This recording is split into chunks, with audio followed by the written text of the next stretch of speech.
Krishna.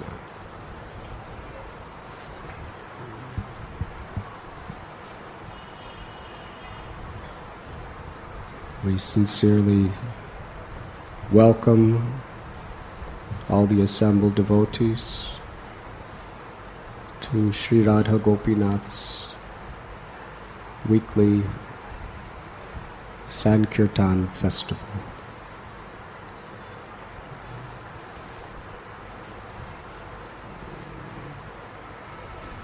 Today, according to our Vaishnav calendar, is the day where we observe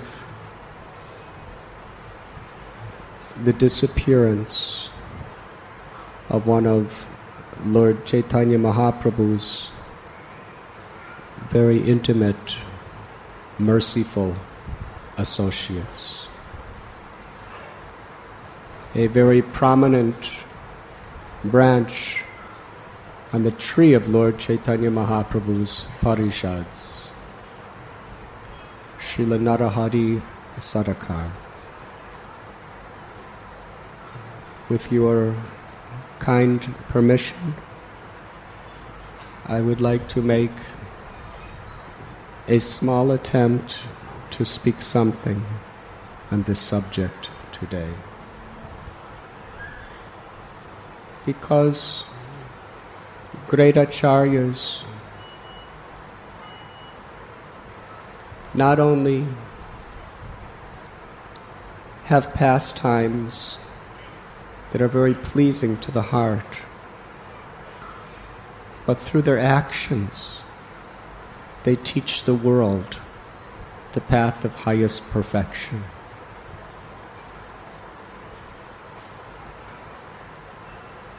It is said in Shastra that we cannot understand the real conclusions of the spiritual literatures of the world simply by study, even by deep analysis. Nor can we realize the perfection of life through severe tapasya. It is only possible by following in the footsteps of great souls. Mahajano yena katha sapanda.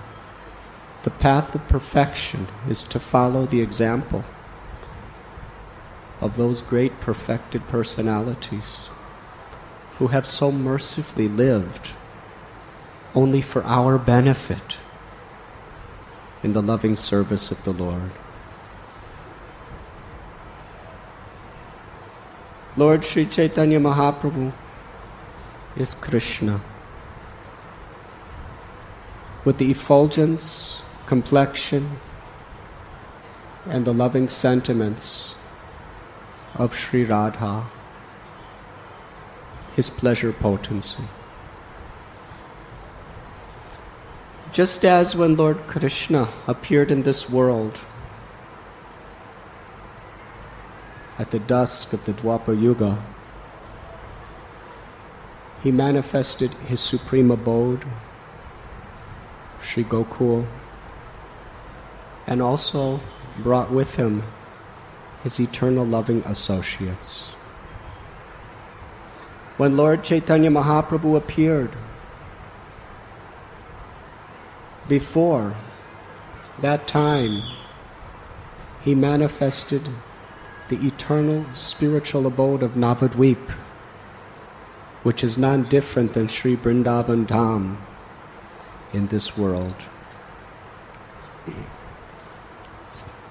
Vrindavan is Madhurya Dham, the place where the sweetest, most deeply loving pastimes of the Lord are enacted. And Navadvip is Audarya Dham. It is that supremely holy place where the Madhurya Ras, the sweetness of Vrindavan's pastimes, are benevolently distributed freely to the whole world. Lord Chaitanya's Leela and his abode are all accommodating. Namo Mahabharanyaya Krishna Prema Pradayate Krishnaya Krishna Chaitanya Namane Gottveshe Namaha. Rupa Goswami composed this prayer in Prayag at the confluence of Ganga, Yamuna and Saraswati. That there are many incarnations of the Lord who appear in this world, and all of them are all merciful. But Lord Chaitanya, who is Krishna himself, is supremely munificent, because he plays the role of a devotee to demonstrate by his own life how we can achieve perfection. And not only that, but he's giving Krishna Prema to even those who have the least qualifications. What to speak of those who have some qualification? Out of causeless mercy, through this Harinam Sankirtan movement, the only price of Krishna Prema is simply our willingness to accept it wholeheartedly. Dinahina yata chilo harinam udhari lotara sakshi jagai madhai. Even cruel sinners and murderers like Jagai and Madhai attained the ultimate perfection in this life. They did not have to die and then go somewhere. In this very life they attained the perfection that even the greatest, most pious yogis, sages, and transcendentalists aspire for many, many births. How is it possible? Because they accepted wholeheartedly the mercy of Lord Chaitanya, especially in the form of sincerely and attentively chanting his names. Hare Krishna, Krishna Krishna, Hare Hare, Hare Rama, Hare Rama, Rama Hare Hare. Many of the eternal, most intimate associates of Radha and Krishna from Vrindavan, in the spiritual world of Goloka, descended to assist Lord Chaitanya in his mission. Bhaktivinoda Thakur sings that beautiful song, "If you want to be free from the menace-like dog of Kali, then take shelter of the mercy of the son of Sachi, Sri Sachinandan." Lord Chaitanya brought with him the eternal denizens of the spiritual world. They assume forms of devotees, the most humble, dedicated, and merciful personalities that this world has ever seen. Madhumati is one of the confidential gopi assistants of Srimati Radharani in Goloka. Gorganodashtapika reveals that she appeared in this world as Narahari Sarkar. He appeared in the village of Srikanda, which is not far from Katwa, the place where Lord Chaitanya accepted the renounced order.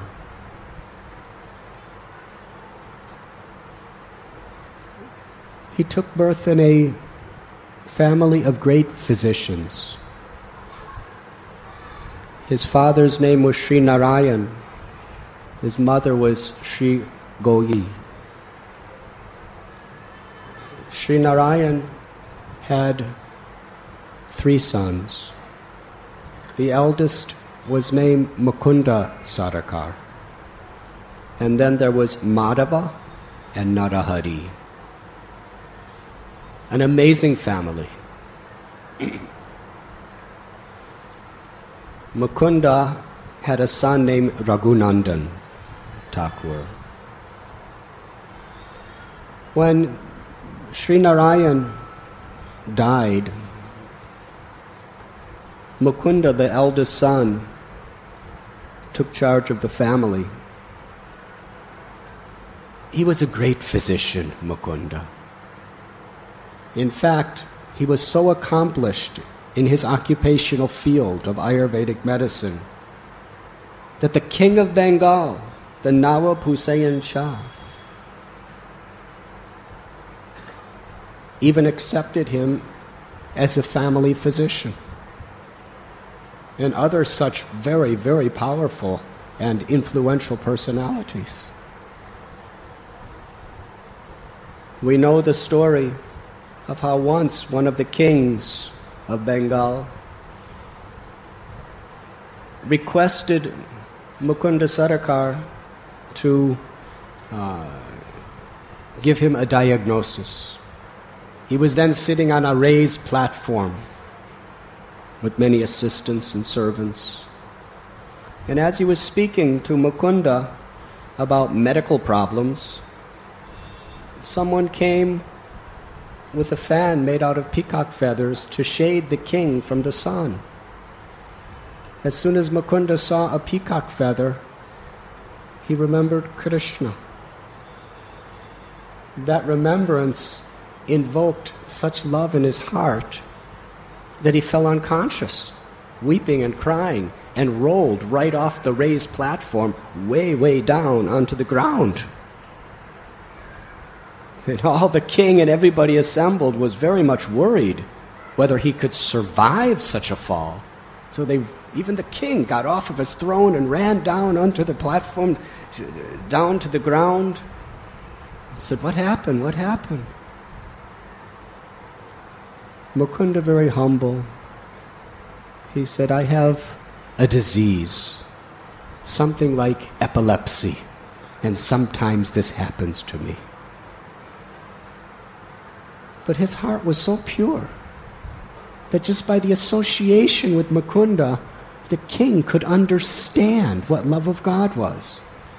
He knew in his heart that this is the symptom of the highest ecstasies of love of God. He said, you go home and you could come back another time and give me diagnosis. This was the power of Mukunda's love.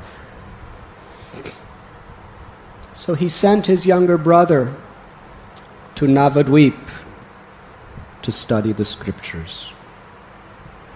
Navadvip was the high seat of learning for the holy scriptures in all of India.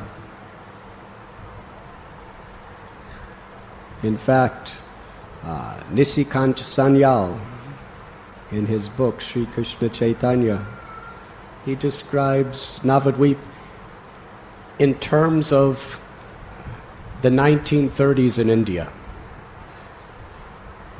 He said it was the Oxford of India for Vedic studies. So Narahari Sarkar, living in Navadvip, became a profound scholar of the Holy Scriptures.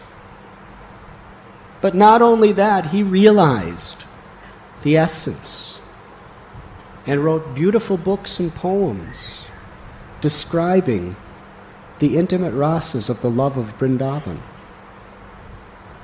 This is even before Lord Chaitanya Mahaprabhu manifested his Sankirtan movement. He's a great devotee. And sometime later, when Lord Chaitanya Mahaprabhu first came back from Gaya, his constant associate was Gadadhar Pandit. You remember the story, how Lord Chaitanya was in so much divine ecstasies of separation from Krishna. Only Gadadhar Pandit had the purity and the intelligence to pacify the Lord. So the Lord's mother, Sachi Devi, requested Gadadhar Pandit, please always remain with my child, never leave him. And he took that order very seriously. Gadadhar Pandit, who was approximately the same age as Lord Chaitanya, was the constant association of Lord Chaitanya. But there was one other associate, and that was Narahari Sarkar. He came into that even before Nityananda Prabhu came to Navadvip. Gadadhar Pandit and Narahari Sarkar were the Lord's very, very deep, loving associates. Narahari, special service to Lord Chaitanya was to fan him with chamara, the yak tail. In fact, in this beautiful painting by our Srila Haridas Thakur Prabhu, we see Narahari Sarkar during the Gaur Arti. Narahari Adi Kari Chamaradulaya Sanjaya Mukunda Basu Goshadikaya. As Sanjay, Mukunda, and Basu Ghosh were singing beautiful kirtan, Narahari would fan Sri Chaitanya Mahaprabhu with the chamara. And he would even glorify Lord Chaitanya sometimes as the Supreme Personality of Godhead, which Lord Chaitanya would not tolerate.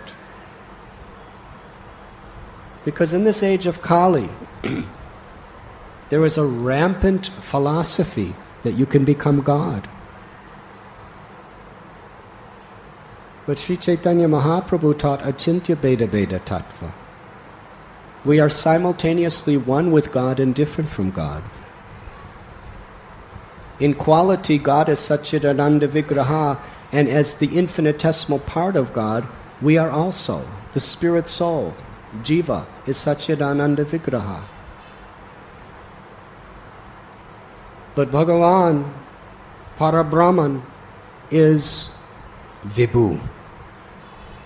He is supremely great. His energies are all-pervading.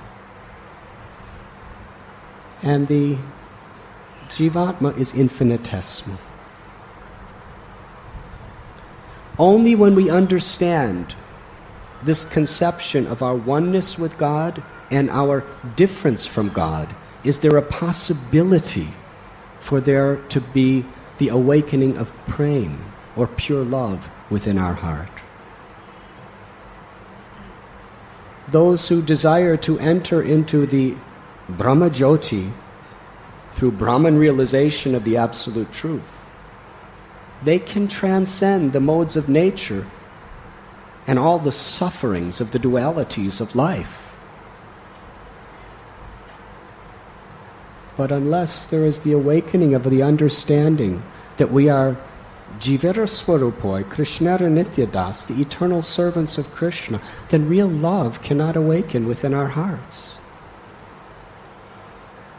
And Lord Chaitanya, his special mission was to give that love to the world.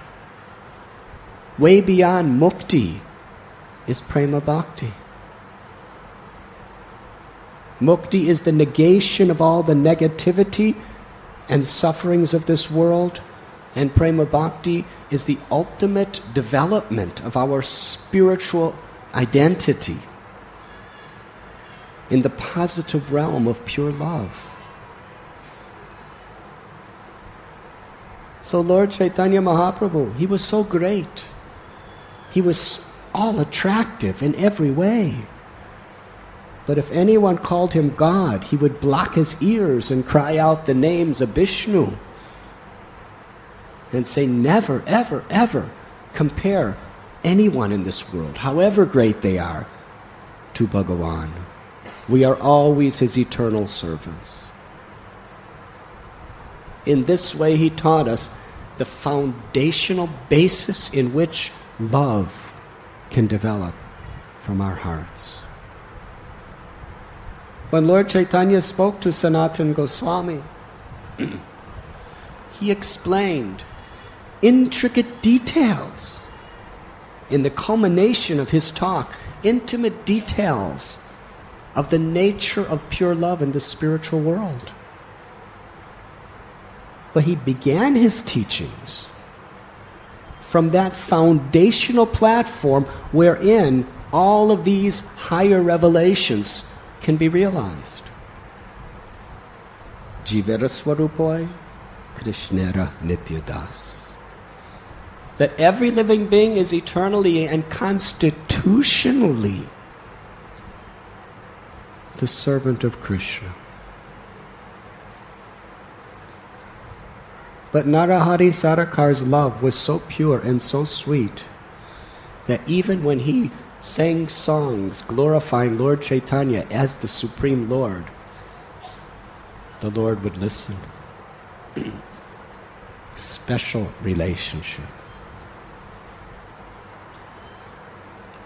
When Sri Chaitanya Mahaprabhu made his residence in Puri after taking the sannyas order, he went to South India for a couple years, and when he returned, his devotees from Navadvip came to visit him to spend the 4 months of Chaturmasya. They were all led by Shivananda Sen. And one of those devotees was Narahari Sarkar. After Lord Chaitanya took sannyas, Narahari Sarkar spent much of his time in his native place of Srikanda. Srikanda is such a holy place. Chaitanya Charitamrita, Kaviraj Goswami describes just a few of the great souls from Srikanda. Mukunda, Narahari, Raghunandan, Sri Madhava, Sri Chiranjiva, Sulochan, Lochan Das Thakur. They were all residents from there. Damodar Kaviraj and his sons, Ramchandra Kaviraj and Govinda Kaviraj. They were all descendants of the residents of Srikanda. So Narahari went to Puri. And Sri Chaitanya Mahaprabhu, he divided his devotees into 7 groups to perform Nam Sankirtan during the Ratha Yatra of Jagannath. By the way, on June 27th of next year is Ratha Yatra in Puri, and we are inviting everyone who wants to come to join us for that festival. I'll be leaving India early, probably at the end of February, just so that I could come back for Jagannath Puri Ratha Yatra. And we'll have a 7-day yatra there. 2 of the days will participate in Ratha Yatra, and the other days will go to the holy places of Jagannath Puri. And it will be a yatra without so many restrictions, so everyone is invited. The only qualification is your enthusiasm to dance before Lord Jagannath's chariot from Jagannath Mandir to Gundicha Mandir. Haribo.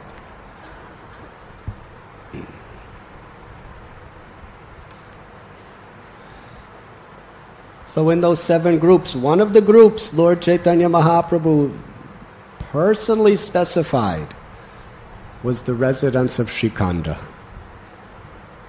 And the lead dancers of that group was Narahari Sarkar and his nephew Raghunandan Thakur. Now every year when the devotees from Bengal and other parts of Orissa would come to meet Lord Chaitanya, there was wonderful intimate exchanges. And similarly, when they were about to take leave from him, there was such exchanges. Sri Chaitanya Mahaprabhu especially loved to glorify his devotees. Sometimes he would glorify his devotees with the enthusiasm of having 5 mouths. When he glorified Vasudev Dutt, after he prayed in a spirit of such immense compassion to all the sinful people of this world, Lord Chaitanya praised him as if he had 1,000 mouths. In one of these exchanges, an event took place that Srila Prabhupada considered very instructive for all of us, especially in modern life.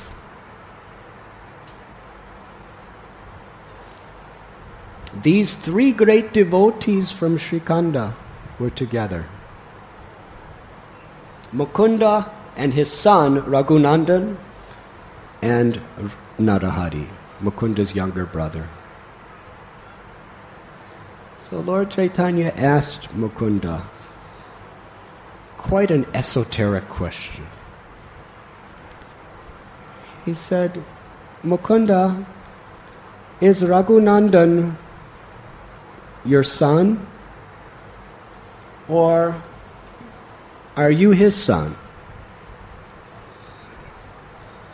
Now obviously you could see the age difference, and Lord Chaitanya, he knows everything. He's the Supreme Personality of Godhead. Why is he asking this question? That was revealed in the answer. Mukunda said, because Raghunandan has inspired me so deeply in my Krishna consciousness, I consider that he is my father and I am his son.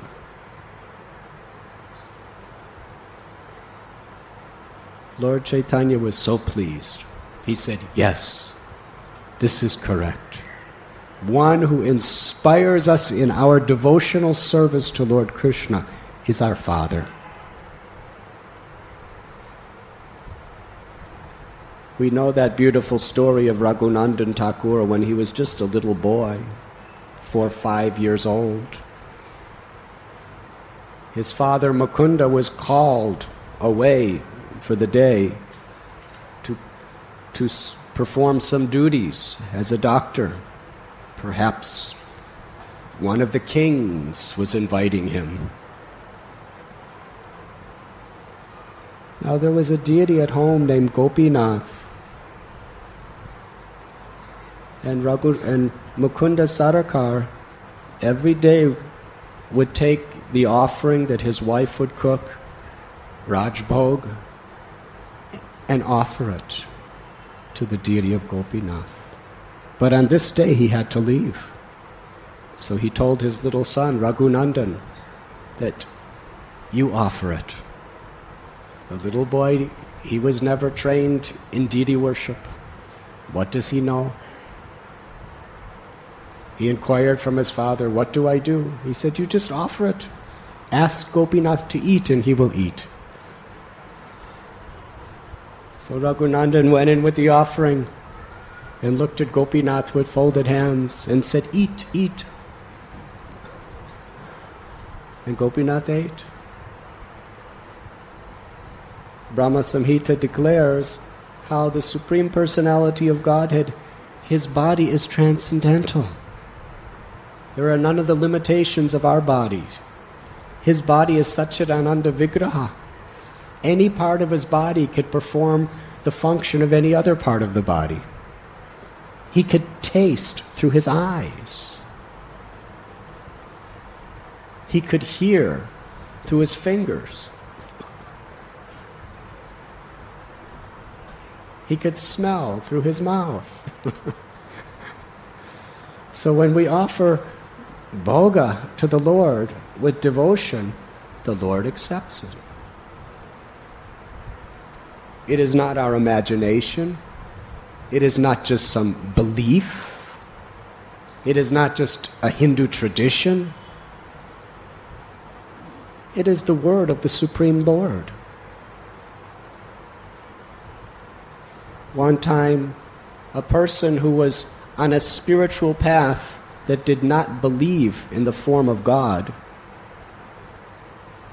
only believed in yagyas, challenged Srila Prabhupada. But why are you taking this food and offering it to a deities? Deities don't eat. Bhagavan doesn't eat. The Absolute Truth doesn't need food. He's all-pervading. He's everywhere. He doesn't need food. What is this offering? And Srila Prabhupada, he said, you may say he doesn't eat. But Krishna in Bhagavad Gita, Patram Pushpam Palam Toyam Yome Bhakta Prayachta. Ashnami. If you offer me even a leaf, a flower, a fruit, or water with devotion, I accept it. I will eat it. So you say Krishna doesn't eat, but Krishna says he eats. So should I believe Krishna, the Supreme Absolute Truth, who has been worshipped, honored, and surrendered to by the greatest saints throughout history, or should I believe you? Hare Krishna. So Krishna tells us he eats. We don't have to see it. For mundane people with little faith, seeing is believing. But for a person with a much higher standard of transcendental consciousness, hearing is believing. A transcendental person sees through his ears, not through his eyes or her eyes. How is that? Because our eyes are limited. They cannot see beyond what is limited. Our eyes are made of flesh and water, and they cannot see anything but flesh and water and fire. We can't even see air and ether, which are gross elements. Premanjana churita bhakti vilochanena. But when our eyes are ornamented with the decor of love, we can see Krishna, Sham Sundar, in his threefold bending form. But hearing is the perfect process of perception. Why? Because what we see is only what's in front of us now. But the Holy Scriptures are eternal. We could see Narsingadev appearing to Prahlad Maharaj, which happened in the Satya Yuga. We could see Ramchandra living very peacefully on the Mandakini Ganga in Chitrakoot with Sita and Lakshman through hearing. We can see Krishna lifting Govardhan Hill, dancing with gopis, playing in the cowherd pastures with the cowherd boys, delivering the great demons like Keshi and Aristasura. We can see it today through hearing. We can see the spiritual world of Goloka and everything that's happening there. We could see Ayodhya, Vaikuntha, the Brahma Jyoti. We can see it all through hearing. But with our eyes, we can't even see what is beyond the room that we're sitting.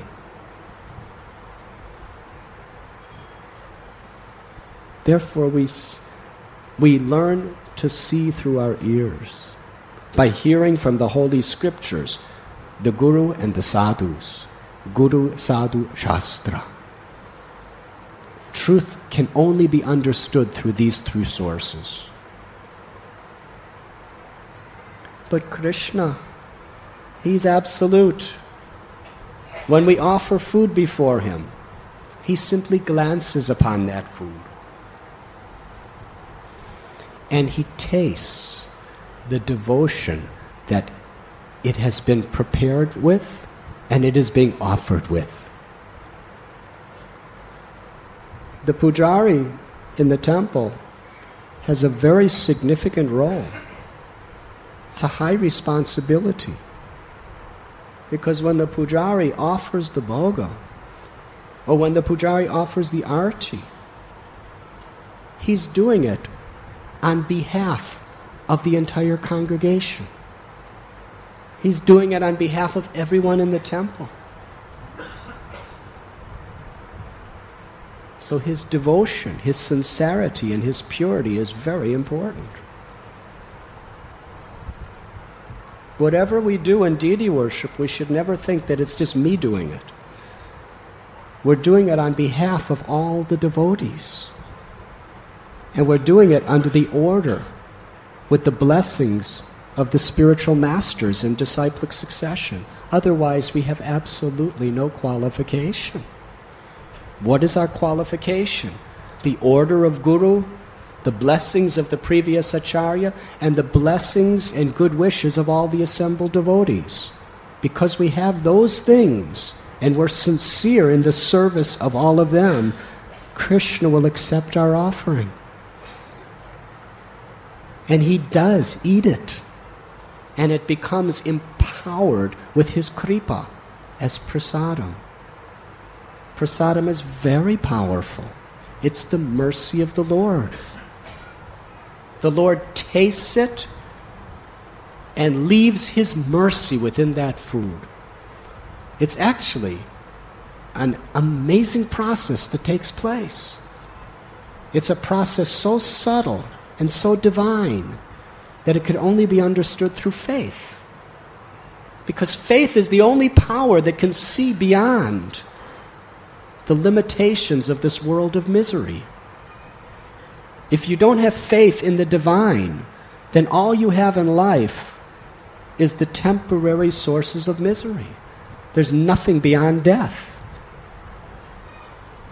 There's nothing beyond dissolution unless we have faith. With faith, we can understand this amazing process. We're taking ordinary food. The same food, if anybody else eats, they inflict karma upon themselves. Hare Krishna. And you offer it to the Lord with some prayer, some mantra, and some sincere feeling, with the blessings of Guru and Vaishnavas. And Krishna, he eats and drinks the love and devotion it's being offered with. Not just our love and devotion, but the love and devotion of all the assembled devotees. The love and devotion of the spiritual master. The love and devotion of the previous acharyas. That's what he's eating. It's not just me. But we have to be sincere enough to be an instrument to carry the love and devotion of all the Vaishnavas, Guru, and the sadhus.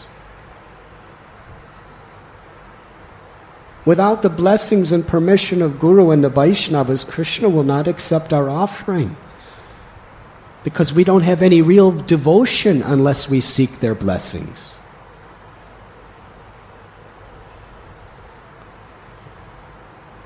When we were pujaris, as young boys, we never thought that Krishna was accepting my offering. He's accepting the love of Srila Prabhupada. Because it's on his order that it's being offered. It's by his love that we're offering it. So we're invoking the love of Prabhupada, we're invoking the love of all the Vaishnavas, and then we offer it. This is the process.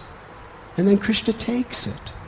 And Krishna enjoys it immensely.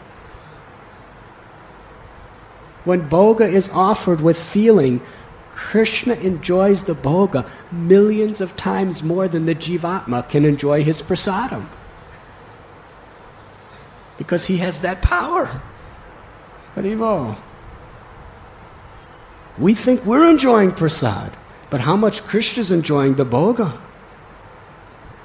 And actually, to the degree we're pure in heart, we can enjoy prasad.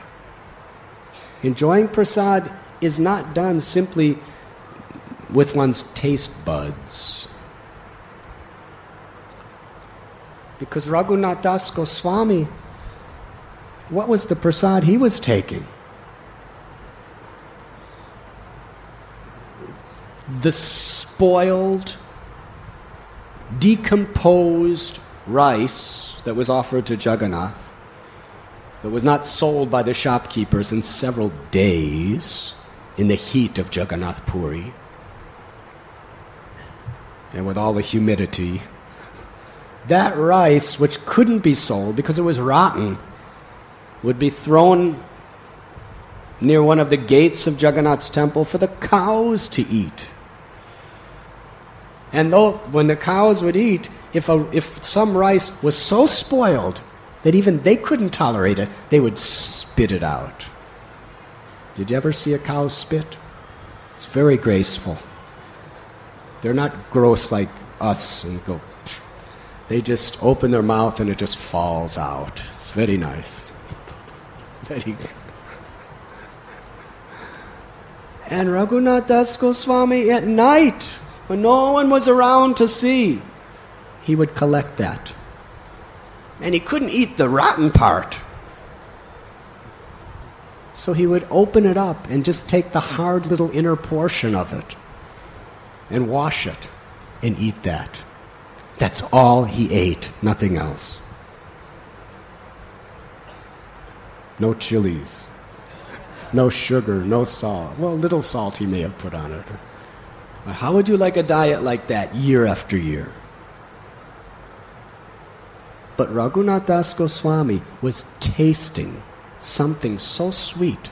He was enjoying that prasad more than you or me enjoy gulab jamuns, halava, or pizza.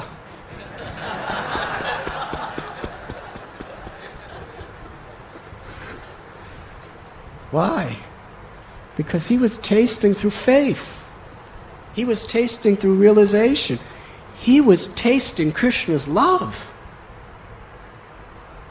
We're tasting, sugar and spices and tomatoes and grains and all of these things. But he's tasting Krishna's love.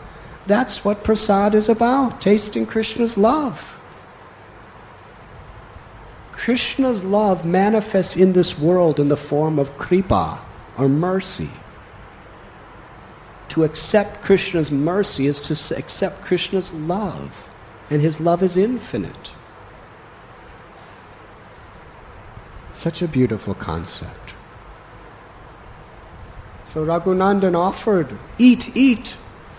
And because he had so much love, he was so innocent, he didn't know any shastric prayers. He didn't know mantras. He wasn't doing Vishnu Sahasranam and offering 1,000 tulsi leaves. All he did is say, eat. He wasn't doing the Achman and the Madhupark and the Argya. He wasn't doing all the different purifications. He just said, eat. But he did it with such simple, innocent love that Krishna ate it. But Raghunandan didn't understand. He was crying. And Gopinath, the deity, Gopinath was so much moved by his tears because it was tears of humility. Gopinath asked him, "Why are you crying?" He said, "Because I'm so fallen. I'm asking you to eat and you're not eating. I have no love, I have no devotion, so you're not eating. My father told me to offer this to you and you're not accepting it." And Gopinath said, "I ate through my eyes." But Raghunandan, he was not understanding this principle. He's saying, "But the food is still on the plate, please eat." So right in front of Raghunandan's eyes, Gopinath came right down from the altar, sat down at the plate with his hands, and put it in his mouth, and ate every speck. There was nothing left. And he took his time in doing it. Why did he take his time? Gopinath took his time eating that prasad, or bhoga, just to get Raghunandan in trouble. Because it was taking a long time. And the mother was waiting right outside the altar doors. Where? What's happening? And Raghunandan comes after a long time with an empty plate. Now what do you think his mother suspected? So Mukunda comes home after performing his occupational duties. And like any day, he expects prasad, Gopinath's Mahaprasad. Where is prasad? His wife tells, there's no Mahaprasad. Huh? Why? He says, you should ask your son. He was in that deity room for a long time, and he came out with an empty plate. And when I asked him, where's the prasad? He said, Gopinath ate all of it. So Mukunda Sarkar, being such an elevated devotee, understood the power of his son's love. And he had his wife make a special laddu. And he told Raghunandan, offer this laddu to Gopinath. And then Mukunda Sarkar pretended to leave the house. But when Raghunandan went on the altar to the offering, he quickly came back and was secretly watching.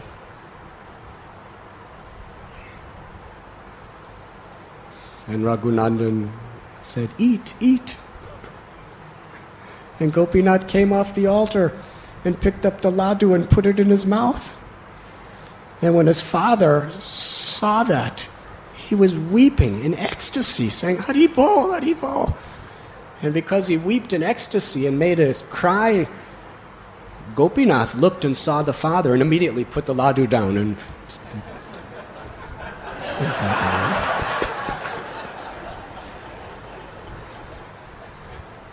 So Mukunda just ran to the altar, and there was a half-eaten laddu in Gopinath's hand.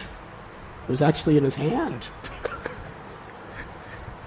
And that laddu is still today. Devotees could go and see that half-eaten laddu. And Mukunda was weeping and crying and embracing his son and just praising Krishna for being so merciful to his son. And on that day, Mukunda considered Raghunandan to be his superior, like his father. So Lord Chaitanya very much appreciated Mukunda Sarkar's humility. And then he gave instructions to these 3 family members. He told Mukunda that you should earn material and spiritual wealth. That is your service. To Raghunandan he said, you should worship the deity in the temple. And to Narahari, he said, you should remain in the association of devotees and preach. And Srila Prabhupada explains that this is the open-minded view of Lord Chaitanya. He does not see one is high and one is low. According to our particular occupational duties, according to our ashram, according to our nature, we can all serve Krishna with pure love and devotion accordingly. For those who have families and work occupational duties, he said, earn material and spiritual wealth. That means like Mukunda Sarkar, he was a doctor, he did his duties, he maintained his family so nicely. Srila Prabhupada explains like this: some of the greatest devotees in history were householders who had jobs, who took care of families, sometimes very large families. Bhakti Vinod Thakur had 10 children. How many of you in this room have 10 children? How many have 9, 8, 7, 6? We won't even go below that. Most of you have 1, 2, 3, maybe 4. Maybe 5 on rare occasions. And how difficult it is to keep peace in the house. And how difficult it is to maintain financially all the desires and the demands of all these, the wife, the husband, and all the children. Do any of you have this experience? 10 children. And we read in the scriptures about people, great devotees, who had a lot more than that. So yes, earn material and spiritual wealth. That means earn material wealth and spiritualize it through devotion. Make your home a temple. Raise your family according to Krishna's direction, not according to the Bollywood movies or according to the American television's direction, not according to the advertisement campaigns that are being propagated all over the world by people who just want to take your money, not according to mundane politicians who are attached to power. They're not all like that, but sometimes they are.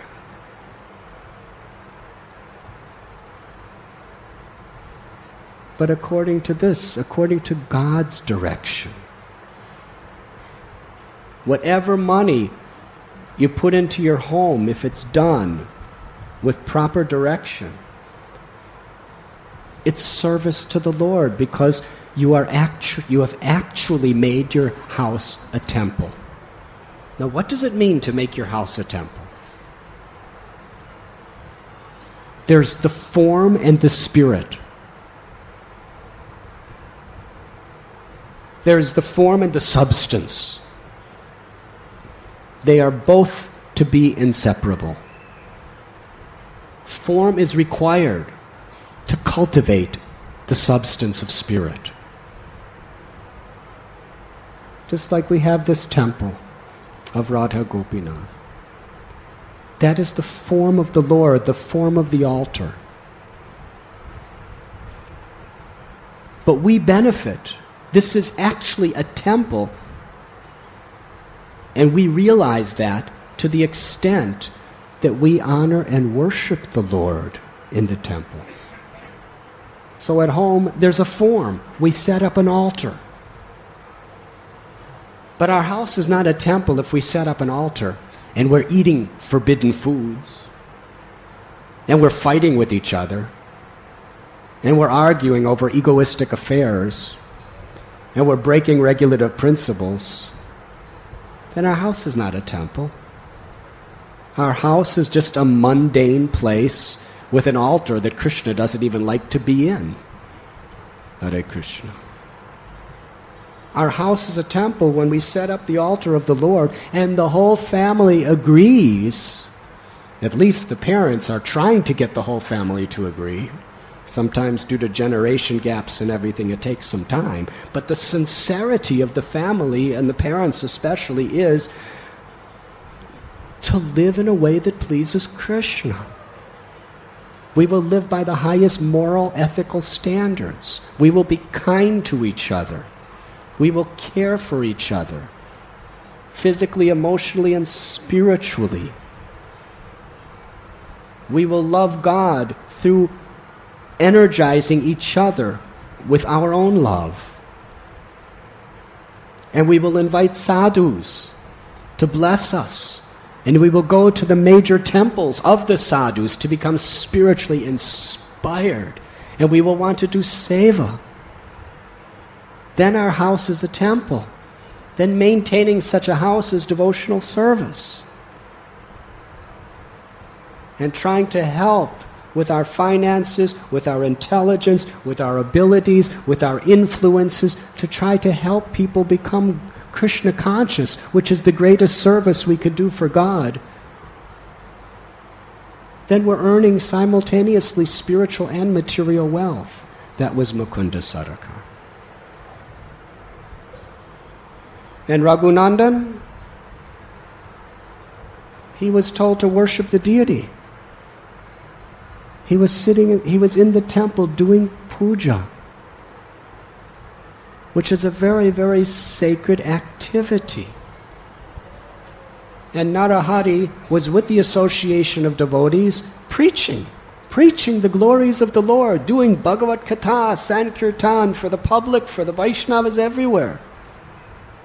Now who's better? They are all integrated. They are all interdependent on each other. It's Daivi Varnashram Dharma. That's what Krishna teaches in Gita. Yat karosi yarashnasi yat johosi tatasiya. Whatever you eat, whatever you offer and give away, whatever austerities, make it an offering to me. Arjuna was Kshatriya, Grihasta. Don't change your status. Just do it under my direction for me. That is love. So in this beautiful example, Lord Chaitanya Mahaprabhu taught us to go beyond the sectarianism within Vaishnava society. That everyone honors each other. That is a Vaishnav, amanina manadena, to offer all respect to others and to expect none in return. The Grihastas honor the Brahmacharis. The Brahmacharis honor the Grihastas. The Vanaprasthas and Sannyasis honor the Sannyasis honor the Grihastas. The Sannyasis honor the Brahmacharis. Everyone is honoring each other because everyone is performing a very vital role in the service of the Lord. And the Lord is not concerned with your ashram or your particular status in the society. He's concerned with the sincerity of your devotion. Durvasa Muni was a sadhu, staunch sadhu. He had long matted hair, he just wore kopan and loincloth, never slept inside. Severe tapasya. But the Lord was more pleased with Ambarish, who had a wife and children and lived in a beautiful palace. Why? Because of the sincerity and the humility of his devotion. That is bhakti. Grihe tako, vane tako, satahari bole tako, suke duke bule tako, padane harinam korore, gai gora madhu sware. Whether you're a grihasta living at home, or whether you're a sannyasi living in the jungle, you will go beyond all the happinesses and distresses of this temporary world if you simply take shelter of the holy name.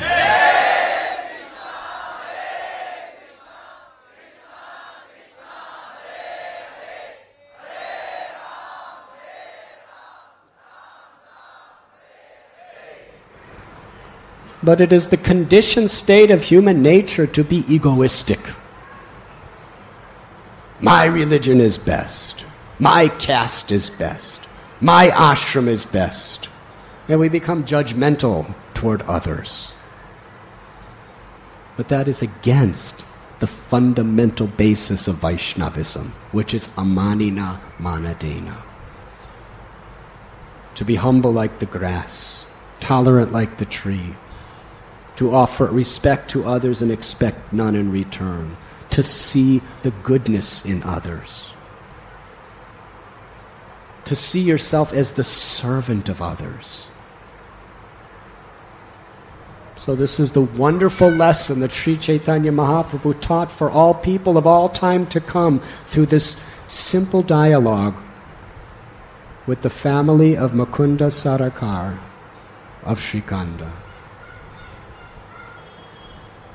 One time Nityananda Prabhu and Lord Chaitanya Mahaprabhu both came to Srikanda, to the house of Narahari.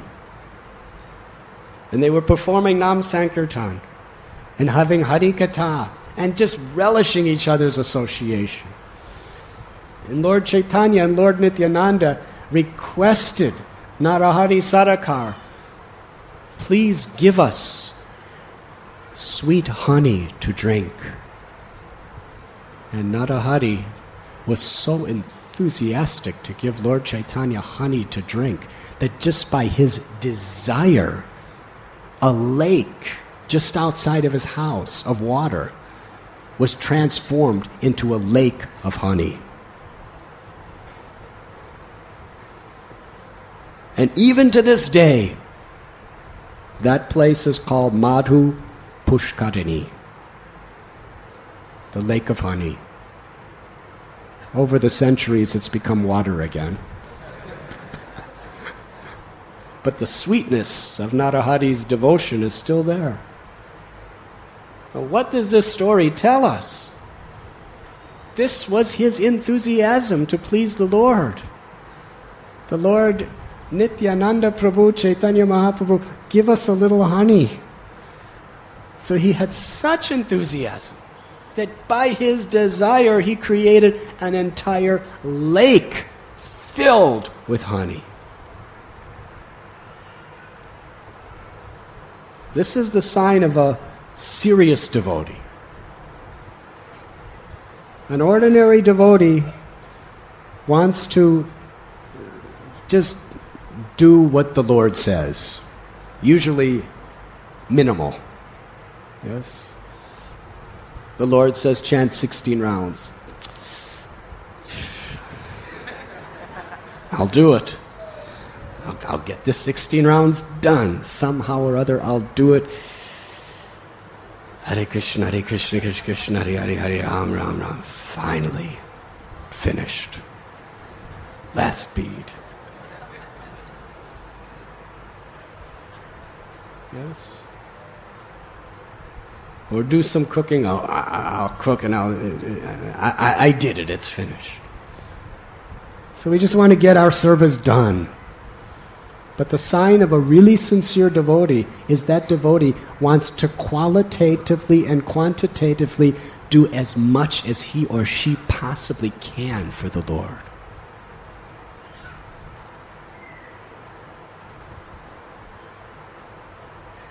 We want to do more and more and more to our capacity. That's love. Love is not just official. Official may be the basic minimum to develop love. But as we become more sincere, it's from the heart. So this is Narahari Sarkar. If he would have given a teaspoon of honey to Lord Chaitanya and Lord Nityananda, they would have been satisfied. But his desire was not a teaspoon. His desire was a lake. If he was living in Puri, he probably would have made the whole ocean honey. But because he only had a lake near his house, he made the whole lake honey. That was his desire. And that was how the Lord just reciprocated with his desire. What was internal, the Lord manifested externally for the whole world to see. We have this example of Srila Prabhupada. On Jaladuta, he just desired to spread Krishna's holy name all over the world. That's all he had, was a desire. He didn't have contacts. He didn't have health. He didn't have money. He had nothing. He had a box of books.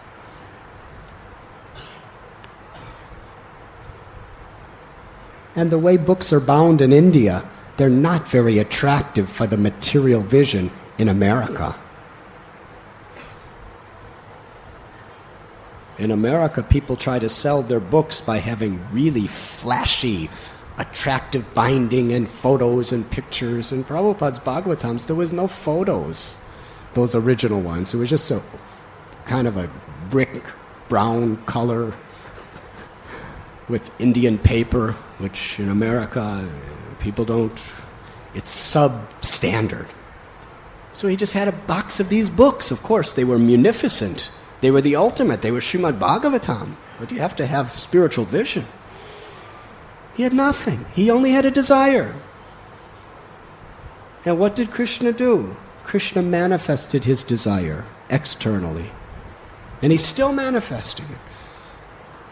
That little, Prabhupada called himself an insignificant beggar on Jaladuta. And now there's 500 temples, tens and thousands of devotees, tens and millions of books. Krishna manifested his desire, just as he manifested Narahari's desire to give him honey in an incredible way.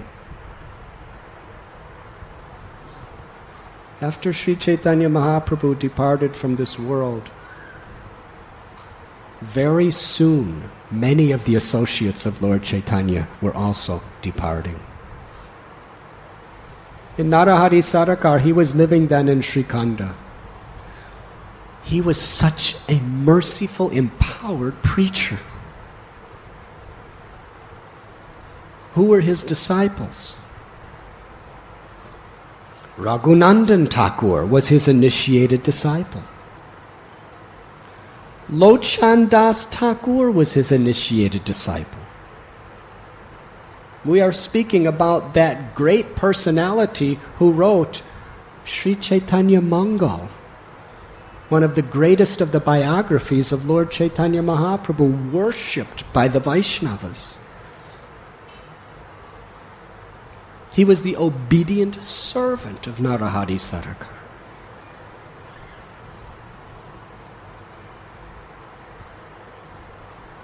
When Srinivasacharya was just a young man, just a teenager, he went to Srikhanda and took shelter of Narahari Sarkar. Narahari Sarkar loved him like a father to a son. He embraced him. He wept tears of affection on Srinivasacharya. He deeply instructed him in the science of Krishna consciousness and blessed him for great success in his life. Srinivasacharya loved Narahari Sarkar more than his life. He accepted him as his Shiksha Guru, heart and soul. He was initiated by Gopal Bhatta Goswami, but Narahari Sarkar was deeply his Shiksha Guru. Narottam Das Thakur, that great Acharya, he went to Srikhanda and took shelter of Narahari Sarkar, received instructions and blessings from him. Narottam Das Thakur accepted him as a prominent Shiksha Guru in his life, as did Shyamananda Prabhu. He was such an attractive person. The greatest saints worshipped him. What to speak of the common people? He was so kind, so loving to everyone. He did not discriminate who was fit and who was unfit. He fully carried the full-fledged mercy of Lord Chaitanya and Lord Nityananda in his heart and distributed it profusely. Srinivasacharya was completely detached from everything of this world. He was absorbed in the highest rasas of Krishna Prem. But Narahari Sarkar understood Sri Chaitanya Mahaprabhu's desire for Srinivasacharya, and one time when Srinivasacharya was in Srikhanda with Narahari, Narahari told him, "It is Lord Chaitanya's desire, he has revealed through my heart, that you must get married." Hare Krishna. Now, Srinivasacharya was more of a brahmachari than anyone could ever be a brahmachari. He wasn't just doing tapasya, he was tasting madhurya ras. But Narahari told him, you get married. And because it came from Narahari Sarkar, without the slightest argument, without the slightest question, Srinivasacharya, with Narahari Sarkar's help, was married.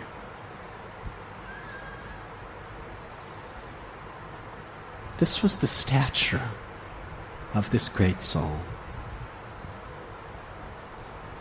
He was teaching, he was showing so much affection, and he was constantly performing Nam Sankirtan. One time Lord Chaitanya Mahaprabhu appeared to him in a dream, and Lord Chaitanya personally instructed him to have 3 deities of Lord Gauranga made and installed in 3 different places. And Narahari manifested those 3 deities of Lord Chaitanya. One in Katwa or Kanaka Nagara, the other in Ganga Nagar, and the third in Srikanda. The deity of Lord Gauranga that Lord Chaitanya manifested within the heart of Narahari Sarkar, manifested in such a beautiful form. Narahari Sarkar made that deity his life and soul. He personally did the puja. He personally performed the Nam Sankirtan for that deity's pleasure. And his whole preaching mission was to bring people to the lotus feet of Lord Gauranga, who has appeared so mercifully before our eyes.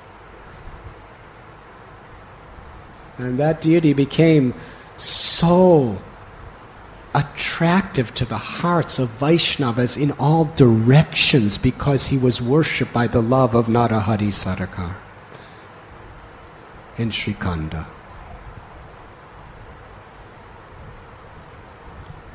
But gradually, so many devotees were departing from the world. And Narahari loved the devotees so much. You can understand how much love for Krishna you have by how much love you have for his devotees. If you think you love the deity, but you don't have love for the devotees, if you want to serve and give things to the deities, but you don't want to serve and offer to the devotees, that is called kanishta. It is the lowest platform of devotional service. The Madhyamadikari wants to love and serve the deities, the devotees, senior devotees. We want to take instruction from them and carry out their orders. Equal devotees, we want to make intimate, loving friendships with them. And junior devotees, we want to serve them by being a good example and by giving care and nourishment to their lives. And to those who are non-devotees, if they're innocent, we want to serve them by preaching, by somehow or other connecting them. And to the atheists, we serve them by keeping a respectable distance so that they do not engage in unnecessary offenses to the Lord. But in all states, we're always servant. And we find in the lives of the great souls who love Krishna how much they loved each other. That's spiritual advancement. No false ego. When you love someone, you're not envious of them. Envy is very opposite to love. When you love someone, you want the best for them. If a father or mother really loves their child, they want their child to do better than them in everything. They want their child to have what they didn't have. Yes? They want their child not to make the mistakes that their suffering is results from. That's love. So when Vaishnavas love each other, they're thrilled with happiness to see another Vaishnav getting mercy. They want to see everyone go back to Godhead. They want to see everyone in the joy of Krishna consciousness. They want to see everyone being empowered. Not that I have to be empowered. Let everybody else be empowered and let me serve them. That's love. Not that let me be empowered and everyone should serve me. Let everyone be empowered and let me do everything I can to give them that empowerment. And let me honor them and serve them. That is Vaishnav. We may serve them from a higher or a lower position by social status, but that's our mentality. Srila Prabhupada was praying that all of his disciples did more than him. It's not that he wanted, don't go beyond this level, because then you might supersede me. All of his disciples, and all of his grand-disciples, and all of his great-grand-disciples, and all of his great-great-great-great-grand-disciples, and the more you go down, the greater they become. Great, great, great, great, great. And when we see people as great, what happens to us? The more we see other people as great, the more we become grateful. And a grateful heart is a heart that the Lord is pleased to reside within. So the love of the Vaishnava is something very special. And now we're going to start speaking on this particular subject in the life of Narahari Sarkar and his disciples.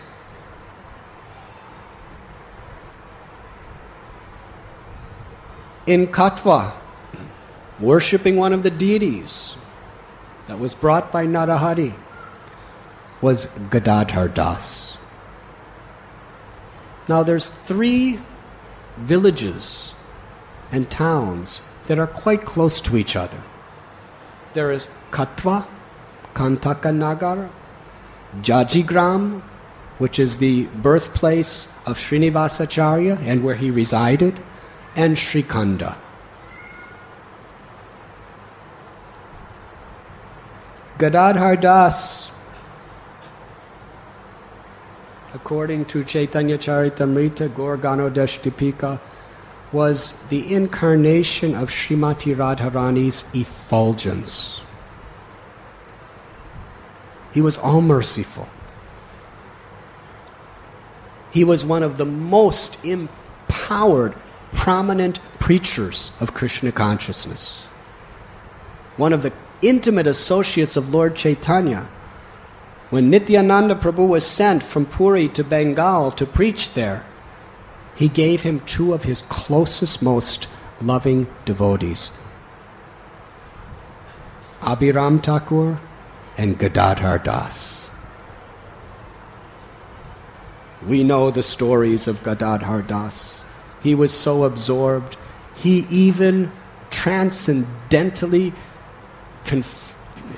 preached and changed the hearts of violent, vicious enemies of the Hindu faith. Unbelievable. I mean, he was preaching to people who were on the level of this Osama bin Laden. How many of you would go to his house and say, chant the names of Lord Hari or I'll cut your head off?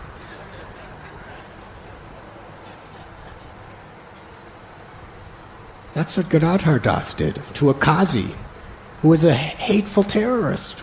He said, chant the names of Hari now, today, or I will cut your head off. Qazi was shocked. He said, Gadadhar, I'll chant the names of Hari tomorrow. Ah, you already chanted the names of Hari, Hari, Hari, Hari. Now you are liberated. He was dancing all over his house, chanting, chanting, chanting, crying. You chanted the name of Hari. No tomorrow. Today you have done. So he worshipped the deity of Lord Chaitanya in Katwa. And Gadadhar Das's very dear disciple was Yadunandan.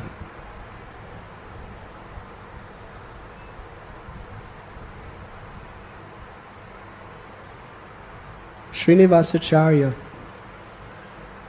took a pilgrimage to Vrindavan. When he returned, he stopped in Katwa. There he received the news that on the Krishnastami of the month of Kartik, Gadadhar Das disappeared from the world.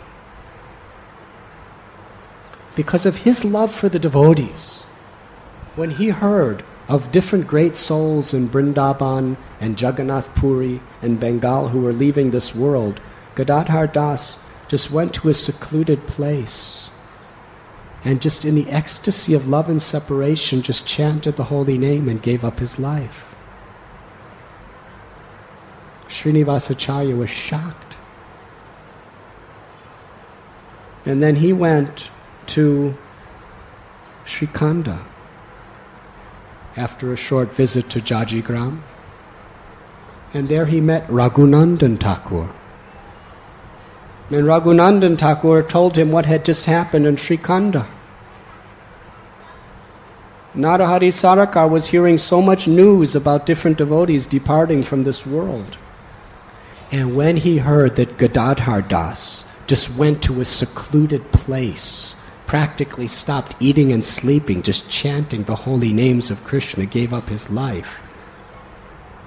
Narahari Sarkar went to a secluded place,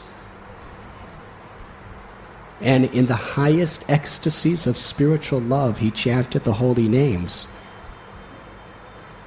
And on Ekadasi, Utpana Ekadasi, which is the day we're celebrating today, Narahari Sarkar gave up his life.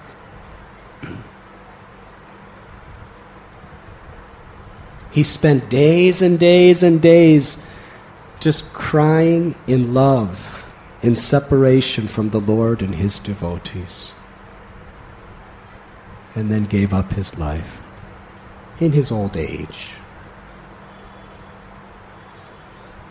Raghunandan Thakur expressed to Srinivasa Acharya that it is my desire to have a festival to honor the disappearance of my uncle and my Guru Maharaj, Narahari Sarkar. Srinivasa Acharya explained that in Katwa, Yadunandan Bhattacharya, he is having a disappearance festival for Gadadhar Das. So we will call the great personalities who are the associates of Lord Chaitanya to these festivals. So first they all went to Katwa and had a wonderful, wonderful celebration in honor of the disappearance of Gadadhar Das in front of his deity of Lord Gauranga. And that's a beautiful story, but we will tell it on another occasion. Then all the devotees came to Jajigram.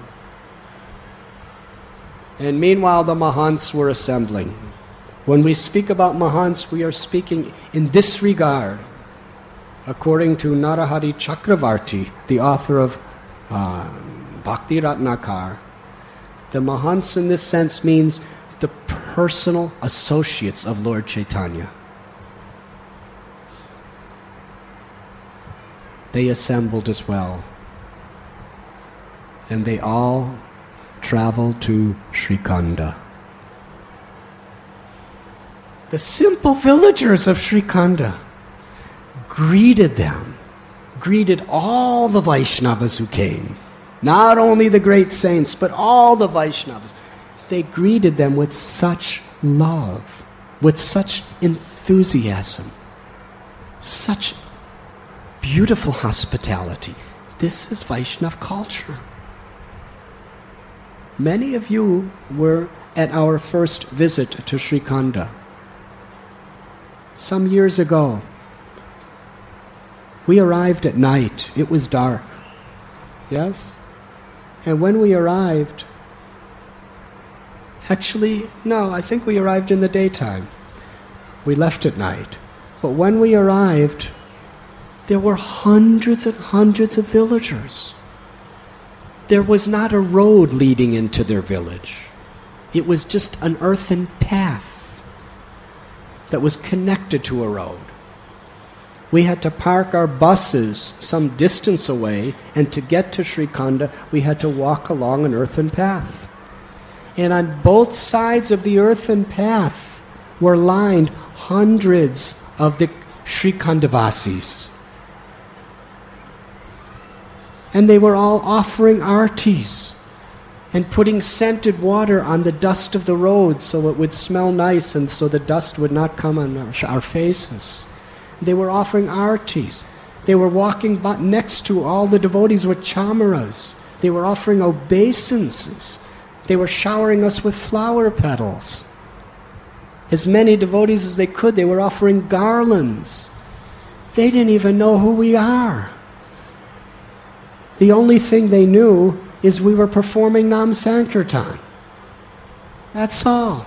Because devotees were coming, and there were many hundreds of us, coming into their village performing Nam Sankirtan. Anyone coming into their village performing the chanting of the holy name is worshipable to them. It was a type of hospitality in their simple love which was so spontaneous that I have never seen before. And whoever was there, our hearts were melted.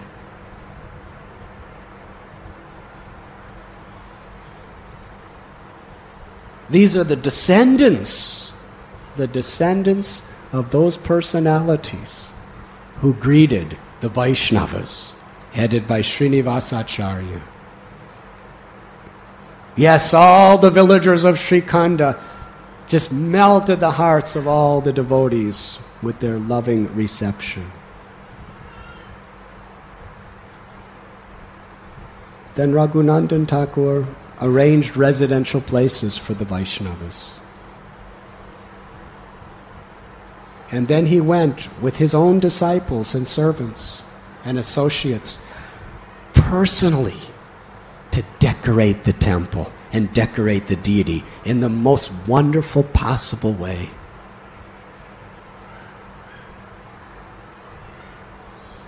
The next day was Ekadasi. Everyone rose early in the morning. When they saw the decorations in the temple, they were astounded. Such intricate, intimate care that they did to make the temple spectacularly beautiful in a very simple way. And how they decorated the deities. Then Raghunandan Thakur, in an area that he had created for Harikatha, he gave special seats to the personal associates of Lord Chaitanya. Some of them who were there in Srikhanda for this festival were two of the sons of Srivas Thakur, Sripati and Srinidhi.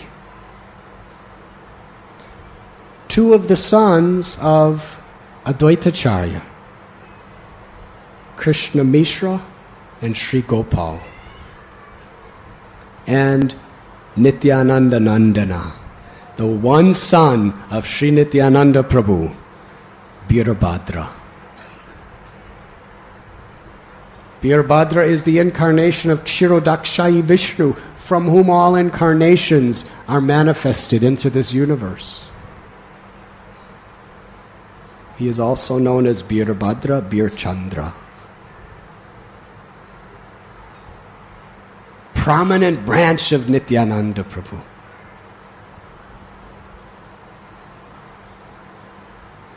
Then the great acharyas requested Srinivasacharya to recite Srimad Bhagavatam and give explanations. Srinivasacharya was most empowered speaker on earth. He had the personal darshan of Lord Chaitanya. He had the personal darshan of Radha Krishna. He was trained by Jiva Goswami. What an amazing orator was Srinivasacharya. We know one example where King Birambir from Bana Vishnupuram, he was the king of dacoits and very powerful. When he heard Srinivasacharya speak Srimad Bhagavatam, King Birambir surrendered to Krishna, surrendered his whole kingdom to Krishna, and became the initiated disciple of Srinivasacharya. That was the power of his Bhagavad Gita. It wasn't just a musical performance. It was an expression of real compassion. But he was embarrassed. How could I speak in front of all of you? You are Lord Chaitanya's associates. You are also senior to me. He was embarrassed. But the Mahants, they assured him that it is our wish that you speak. Please know, we will not feel in any way upset if you speak. Rather, we will feel most happy if you speak. We give you all our blessings, please speak. So then Srinivasacharya went to each of these senior devotees and fell like a rod, performing full dandavats at their lotus feet, and with tears of humility in his eyes, he worshipped them and begged for their permission.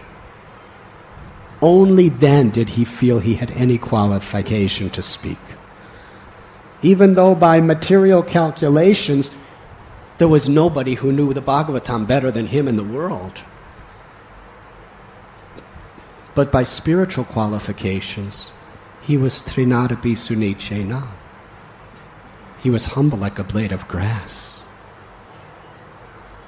So he worshipped, honored, and begged permission from all the great souls and all the assembled Vaishnavas.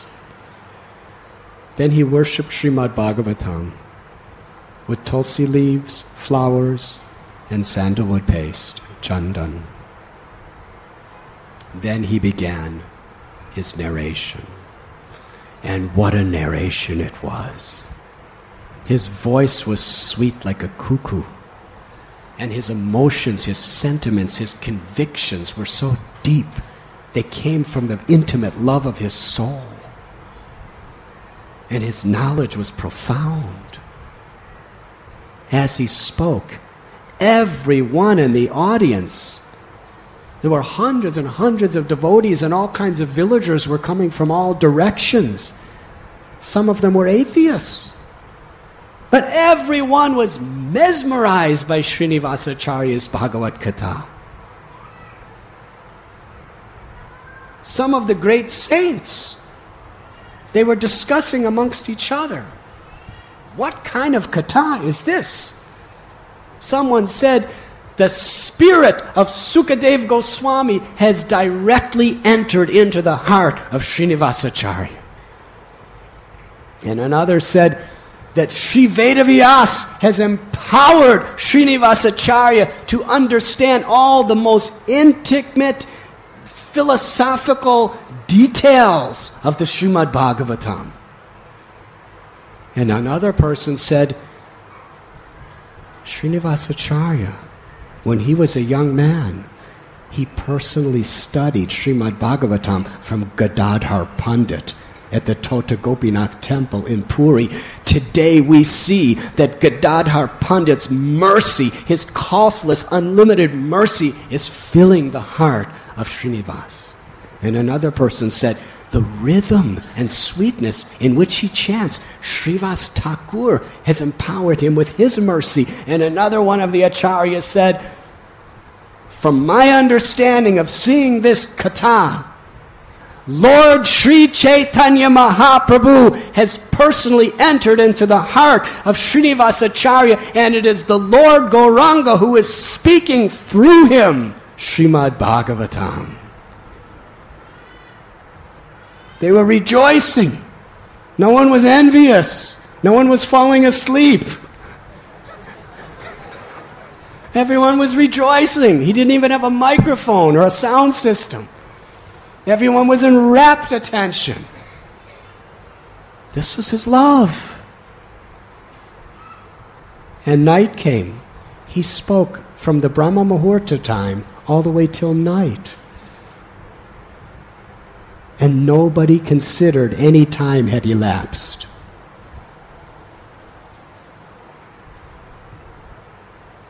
When night came, it was time for the arti of Lord Gauranga in the temple and Sankirtan. Srinivasacharya concluded his Bhagavat recitation. And the Mahants, they were so thrilled with happiness to see how he was being so empowered. He fell at their feet, and they lifted him up and rubbed his head like a little child. They rubbed his head and just showered blessings. They were praying to Krishna and Lord Chaitanya, "Oh Srinivas, may all of your disciples and all of your followers realize the highest limits of pure love. May your influence transform the hearts of millions and millions of people in this world for the pleasure of Lord Gauranga." This was the type of blessings they were showering upon him.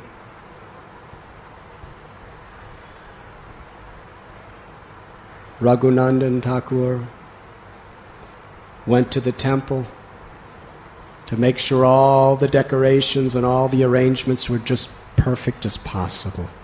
Then Raghunandan Thakur, with great humility, escorted everyone into the temple room. And how the devotees were amazed by the beauty of the decorations. Not that they care about decorations, but because it was done with such love and devotion. This is what a festival means. Festival means for the pleasure of Krishna, pleasure of his devotees, and pleasure of all other living beings, whoever they may be, that may attend. That's what a festival is about. That was their mood. They made it so nice that all the hearts of all the devotees would rejoice. And that's what they did. Then Raghunandan Thakur was blessed by the Mahants to begin Kirtan. The instruments were brought in, practically like a procession. The instruments are the paraphernalia of the holy name. Kali Kale Namarupe Krishna Avatar. That Krishna descends in this age of Kali as his name. Namachintamani Krishna's Chaitanya Ras Vigraha. That the name is the form of God, with all the potencies of the Lord. The name is not like the Lord. The name is the Lord. So as we worship the deity, we should also worship the holy name. And the paraphernalia, the tadit, is also worshipable. The mridanga. In South India, mridanga is very, very much ancient instrument to glorify the Lord. But Sri Chaitanya Mahaprabhu in Navadvip, he and his devotees designed special form of mridanga that would sound so sweet and that were so light and special that you could dance in ecstasy while playing it. South Indian mridangas, you can play it in ecstasy, but it's very difficult to dance. They're very heavy. Light, nice mridangas you could just dance and go everywhere with. So these mridangas are the special paraphernalia of the holy name. And karatals, they were brought in like a procession. And devotees were just offering their obeisances to the instruments of the Lord. And there was different containers with garlands and sandalwood pulp and flowers. Very nice containers. Very carefully, meticulously laid out. Then Raghunandan Thakur and Lochandas Thakur, two of the prominent disciples of Narahari Sarkar, they both first put garlands, special size made garlands for each karatal and for each mridanga. And special chandan with camphor and saffron, keshar. And they lovingly put the chandan and the garlands on each pair of karatals and on each mridanga, and offered prayers in humility to honor the Lord who has appeared through his paraphernalia. And then they went to each of the mahants, Raghunandan Thakur, who himself is a personal associate of Lord Chaitanya, who himself was the highest caliber of a bhakta. With all humility, Srinivasacharya was taking the humble role of the submissive servant of Raghunandan Thakur. Srinivasacharya was bringing him the articles to worship the Vaishnavas with. Raghunandan Thakur put the garland on Krishna, Mishra, Sri Gopal, the sons of Advaita. Sri Pati, Sri Nidhi, the sons of Srivas. And then he put the garland and chandan on Birabhadra, the son of Nityananda Prabhu. And then a wonderful thing took place. Please listen carefully. Birabhadra called Srinivasacharya. Srinivasacharya came. He said, "Give me garland and chandan." And then Birabhadra put the garland and chandan on Raghunandan Thakur. Now Raghunandan Thakur, because he considered himself so inferior to Birachandra, he considered himself so inferior to all these saints, that he was very much embarrassed. And just to somehow or other deal with his embarrassment that he was being honored by Birachandra, Raghunandan Thakur put garland and sandalwood on Srinivasacharya, who became equally embarrassed because he considered Raghunandan to be so superior to him. And in this way, all the devotees were putting garlands and chandan on each other. There was so much love that anyone who saw that exchange, or anyone who hears about this exchange with a sincere heart, will achieve Krishna's causeless mercy. Yes, by witnessing the love of the devotees, we understand what is love of Krishna.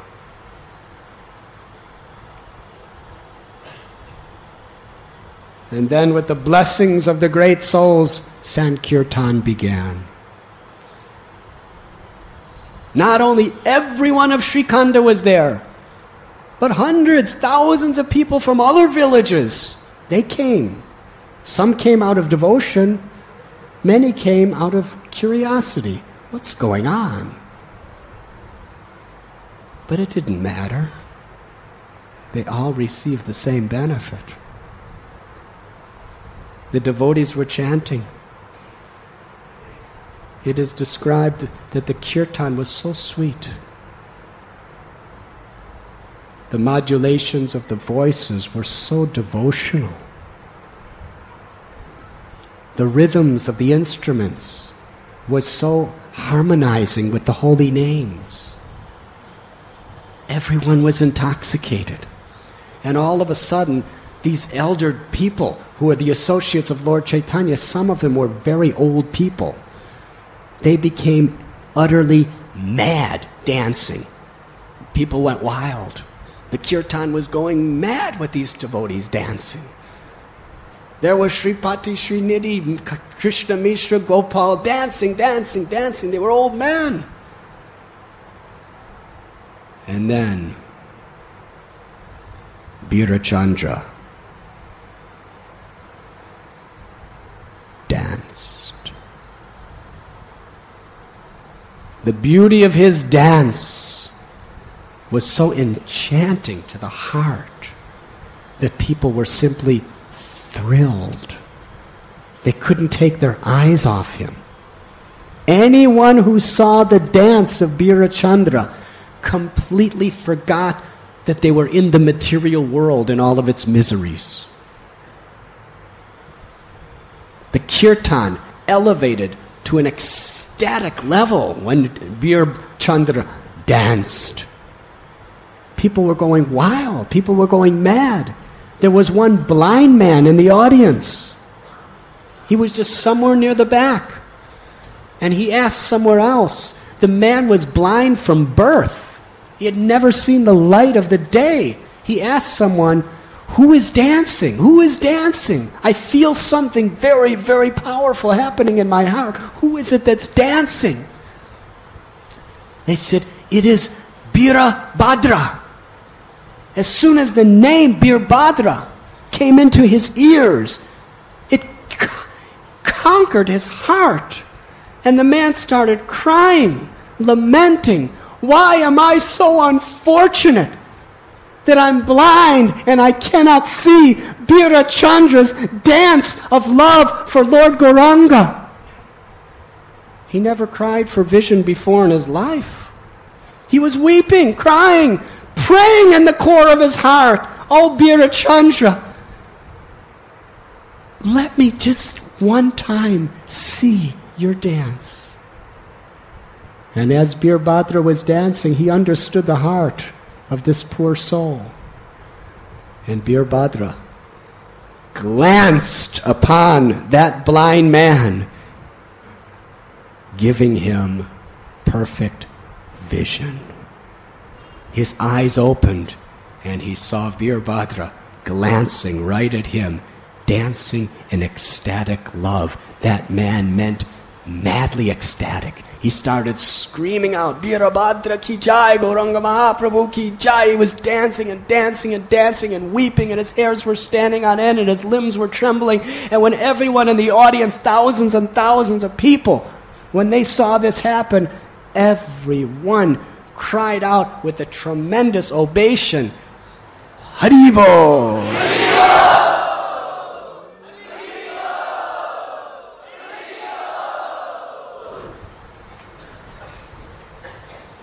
The kirtan rise to such a crescendo through the entire night. And at a certain point, the holy name transported everyone's consciousness into such a state of feelings of separation from Lord Chaitanya and his devotees. Those devotees who had left the world years before. Many of them most of the people there had never seen the Lord. They were just crying due to their misfortune that they never saw the Lord. They never personally served the Lord. And those who saw the Lord were crying even more in separation from Him. People were weeping, weeping, weeping. Love and separation, the highest ecstasies of spiritual realization. They were crying out Lord Chaitanya's names, crying out the names of His devotees. And Lord Chaitanya, who is none different than His name, could not resist the love of His devotees. And by their sincere cries in separation, Lord Chaitanya Mahaprabhu appeared in the center of the kirtan. Everyone witnessed His beautiful golden form. Lord Chaitanya personally went to each and every devotee and consoled them. He delivered them from all the miseries of material and life and all the miseries of separation. Lord Chaitanya personally went to each and every devotee in that kirtan and cast them into an ocean of transcendental ecstasy, and they all drowned in that ocean. And then the Lord disappeared, and the kirtan continued at even a higher level of gratitude, chanting the holy name.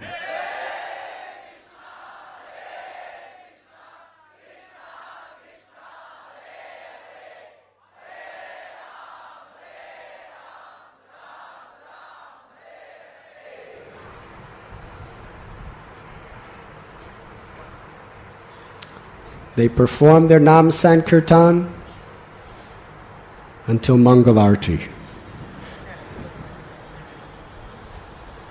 After Mangalarti, Raghunandan Thakur approached his senior devotees and requested, "How would you like to celebrate Dwadasi?" And they said, "Make a big feast for Lord Gauranga, and we will all sit together and take that feast." Meanwhile, all of these thousands of people who didn't even know who Lord Chaitanya was hardly, they just came from other villages, they were astounded. They were all transformed. They saw Lord Chaitanya. They just happened to be there out of curiosity. They saw Bir Chandra dance. They were all converted. They were transformed. They were floating in ecstasy. People were remarking amongst each other that I have heard about observing Ekadasi, but nobody observes Ekadasi like these Gaudiya Vaishnavas. This is an Ekadasi we'll never forget. They were in so much ecstasy. From Srinivasacharya's Bhagavad Gita to all-night kirtan, nobody even remembered the thought of eating or drinking or sleeping. So Raghunandan Thakur and his assistants, they spent the whole morning preparing a wonderful feast for Lord Gauranga's deity. And Raghunandan Thakur went on the altar, and along with the pujari, they offered the bhoga. Then they came out into the prasadam area, and they offered banana leaves to all the great saints and to all the assembled devotees and guests. And then they opened the curtains for the Rajbhogarti. When the Vaishnavas saw the offering to the Lord, they were so happy. What is the greatest happiness for a person with a pure heart? To see the happiness of Krishna. What is the greatest happiness for a person with an impure heart? Our own happiness. Yes? This is the difference between material consciousness and spiritual consciousness. Chaitanya Mahaprabhu revealed this to the highest level. Ashlisya va padaratham panashtu mam darsana maramahatam kurotu va yata datata vidatu lampato matprana datastu seeva napara. My Lord, I am your servant. And whatever pleases you is my life and soul. If it pleases you to embrace me and give me your darshan,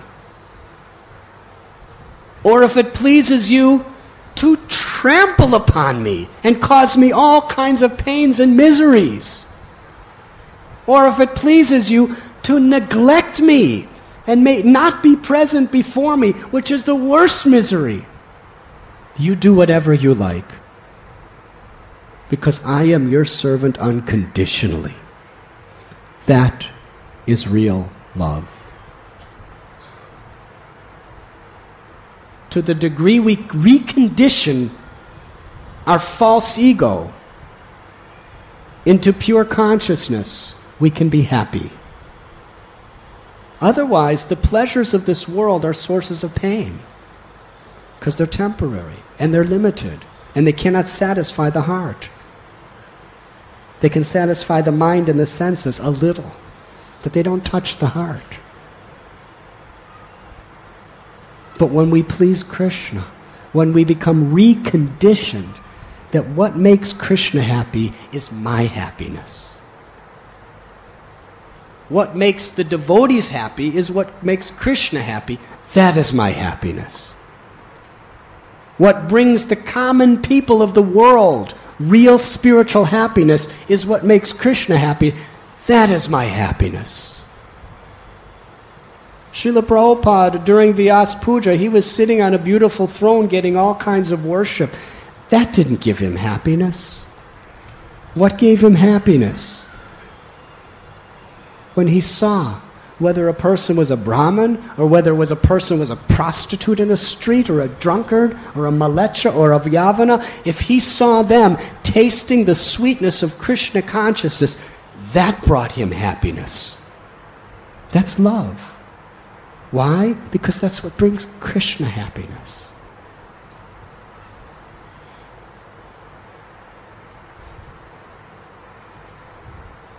So all the devotees, when they saw the offering made to Lord Gauranga, they were overwhelmed with joy. They were just glorifying all the devotees. Your good fortune, you have given so much pleasure to Krishna today. Our deepest eternal gratitude to you for pleasing Krishna so much today with this offering.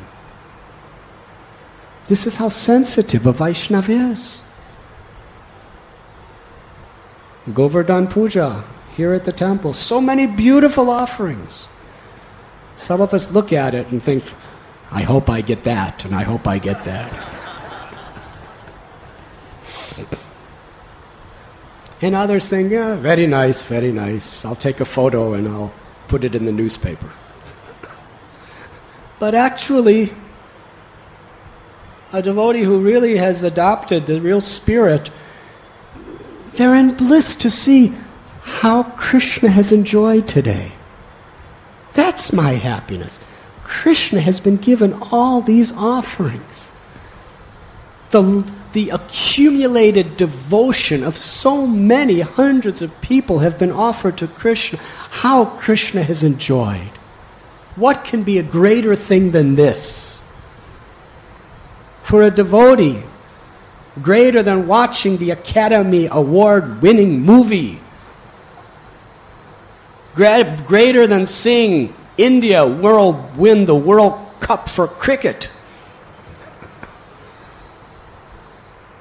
greater than seeing your own son getting a PhD in IIT, a greater pleasure than all this is seeing a nice offering of bhoga given to Krishna. Such a small thing. And the offering is on the altar for a few minutes, and then it's distributed, it's gone, you never see it again. But a devotee's heart has such deep, subtle sensitivity. Krishna enjoyed it. How wonderful. No greater pleasure than this. So all the devotees were so happy. And then when it came for taking prasad, they were even more happy. Not because Krishna enjoys seeing the devotees taking his prasad. This is the highest standard of prasad eating. There's Kanishta prasad eaters, Madhyam prasad eaters, and Uttama prasad eater. Kanishta prasad is, I like the taste, I'm very happy. Madhyam prasad is, I'm honoring Krishna's remnants, I'm grateful, that makes me happy.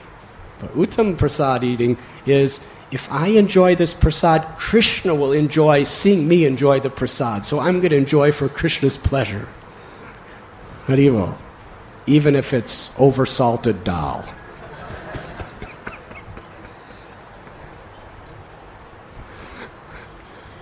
Hari. So the devotees were taking prasad so nicely, and as they were taking prasad, they were praising every preparation. It was like a kirtan. This spinach sabji, so nice, so nice, so nice. Everyone was praising each preparation. Shukta, very nice, very nice. Krishna.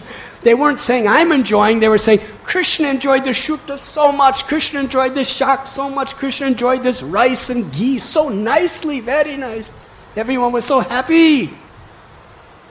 And Raghunandan was doing the serving. Such a senior devotee, but he was organizing the serving. And I'm going to conclude today's class with a very special pastime.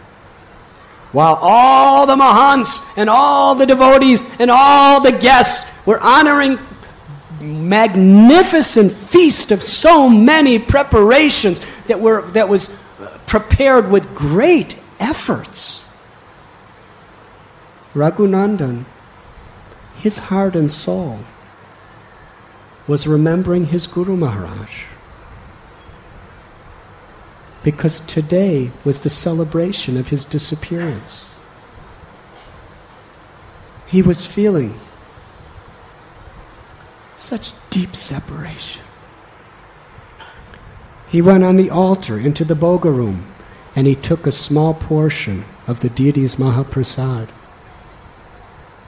and made a nice little plate and brought it to the secluded place where Narahari Sarkar used to sit and perform his bhajan. He went in that little room, and then he got the little wooden seat that Narahari Sarkar would sit on, and he placed it down on the floor. And then right on the floor, in front of that seat, he put a plate and offer the deity's Mahaprasad. And he had another plate with a garland, because there was no deity, there was no photo, there was just his seat. So he offered the garland to his Guru Maharaj on a plate, along with prasad and wonderful spices for his chewing after he finishes.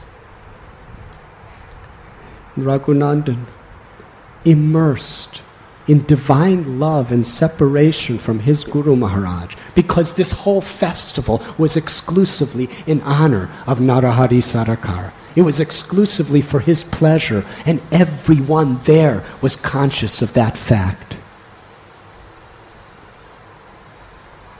He sat before his Guru Maharaj's seat with folded hands, crying tears of love and separation, offering prayers for his Guru Maharaj to accept this offering. And then, according to the standard, he left that small room and closed the door to allow his Guru Maharaj the secluded time to honor the prasad. Raghunandan Thakur for some time sat outside the door meditating on the lotus feet of Narahari Sarkar, remembering his kindness, his great sacrifice for the welfare of others, remembering his wonderful teachings, remembering his infinite love for the Lord, and especially remembering his personal affection to him. Raghunandan was filled with feelings of the deepest emotions. And then he knocked on the door, and he opened it. And before his eyes, on the seat of his Guru Maharaj, Narahari Sarkar manifested himself in his original spiritual body. Raghunandan Thakur, upon seeing his Guru Maharaj sitting before him, wept in the ecstasy of love. His heart was overflowing with gratitude. He bowed down again and again and again. And then he came in with water to wash his Guru Maharaj's hands. And his Guru Maharaj was there. He washed his hands and he washed his mouth as Raghunandan poured the water. And then Narahari Sarkar disappeared from his vision. Raghunandan Thakur picked up the seat that his Guru Maharaj had just sat on in his spiritual form and placed that seat on his head and cried in sweet love. But he was in the spirit of pleasing his Guru Maharaj. And what pleases the great spiritual masters? Lord Chaitanya taught, Gopi Bhartur Padakamalayora Dasa Dasa Das Anu Das. To be the servant of the servant of the servant of the servant. Yes, Raghunandan could have just sat in that room savoring, relishing the experience that he just had out of his causeless mercy. His Guru Maharaj, who had left some days before, manifested himself and revealed his spiritual form. But that's not what his Guru Maharaj wanted. After praising his Guru Maharaj from the core of his heart, he placed the seat down and ran right back to where the devotees were taking prasad to continue serving everyone. Srila Prabhupada once taught us, work now, samadhi later. Now there are many levels of that. But here we're finding the highest level, even in the spiritual sense. On the highest platforms of devotion, still there's work now, samadhi later. It translates on that level what pleases Krishna. Let me go out and serve the devotees rather than sitting here in ecstasy. And that's what he did. When his Guru Maharaj appeared and disappeared, the separation of his heart only increased. But he carried on with his devotional service. And all the saints, all the associates of Mahaprabhu and all other devotees were simply praising from the core of their hearts the service attitude and the affection of Raghunandan Thakur. This is Vaishnav culture. If we really want to understand Vaishnav culture, we see it in action. Lord Chaitanya explained the theory. The Srimad Bhagavatam, Narada Muni explains the theory. But when we see through our ears of how people practically apply that theory, then we know what is culture. Culture is about respect. Culture is about humility. Culture is about selfless service attitude. Culture is about an etiquette of pleasing others, uplifting others' hearts. That is culture. Culture is about being unselfish. That is Vaishnav culture. Inspiring each other in the path of bhakti, hearing about Krishna, and especially immersing ourselves in intimate relationships so that when we come together in Sankirtan, the actual name of Krishna manifests from our hearts and fills the whole world.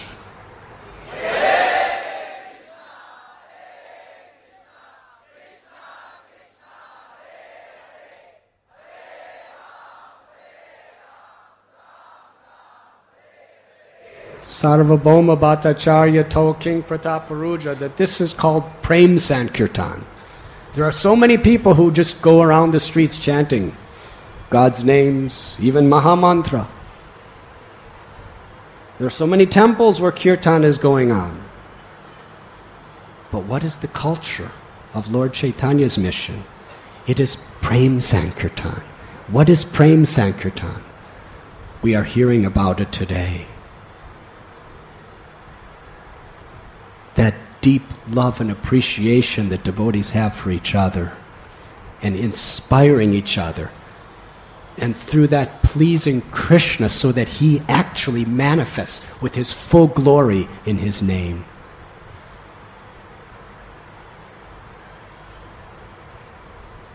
After the feast was complete, the acharyas, actually while they were eating, they begged Raghunandan to take prasad with them. He said, no, my satisfaction is watching you eat prasad. And after they were done, they said, Raghunandan, now we want to watch you eating prasad. He said, no, now I must serve the servants. Srinivasacharya was one of the servants. Raghunandan then personally served all the servants. And after everyone else ate prasad, then Raghunandan sat down to eat prasad. And everyone there was so happy to see Raghunandan eating prasad. They were happier watching him eating prasad than when they were eating prasad. And Raghunandan was more happy seeing them eating prasad than him eating prasad. And in this way, Vaishnava culture was exhibited. Then Raghunandan asked, how should we celebrate the next day of the celebration of Narahari Sarkar? And they said, tomorrow we should all take prasad, deliver it to all the homes of the Vaishnavas. And he did it. He had his cooks cook incredible feasts, each one according to what everyone liked. Like Govinda's restaurant. They asked what every devotee wanted. And they prepared it and delivered it right to their homes. Hare Krishna. And everyone was so satisfied. Now this is high-level service, which takes a lot of energy and a lot of effort. And yet Raghunandan was begging them to stay on. For most of us, if we had a festival like this, we would be longing for everyone to leave so we could go to sleep. But Raghunandan, they were ready to leave. And Raghunandan was saying no, and all of his associates were saying no, and all the villagers of Srikhanda were falling at the feet of the devotees, please stay on, stay on. They said, but we have to go. No, please stay on. And big, stalwart acharyas, Birachandra, Gopal, Shripati, we have to go. No, please stay. All right. Everyone agreed to stay 4 more days. And this was the type of service they were rendering to all the devotees when they were there. And finally, when they were leaving, Raghunandan Thakur arranged beautiful gifts for each devotee to take with them. Packed prasad, everything. This was the standard of their devotion. And as they were leaving, Raghunandan's heart was immersed in separation, and all the inhabitants of Srikhanda were crying as the devotees were leaving. How will we survive? How will we live without this association?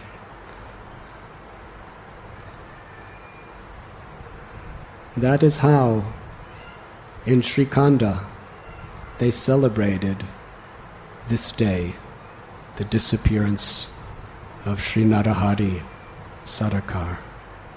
And it was all done in this way because everyone assembled knew this is what would most please Narahari Sarkar.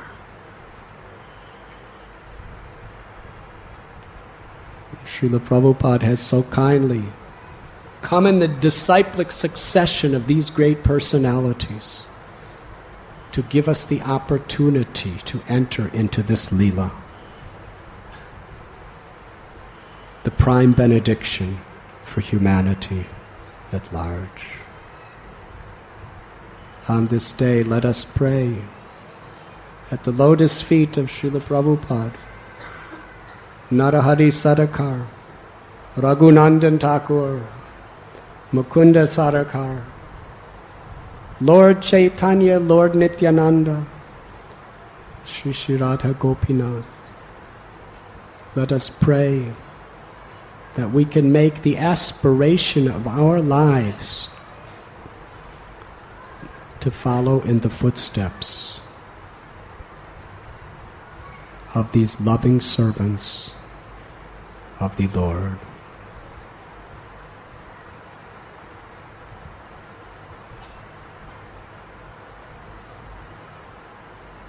Thank you very much. Srila Prabhupada ki jai. Now we will perform Harinam Sankirtan.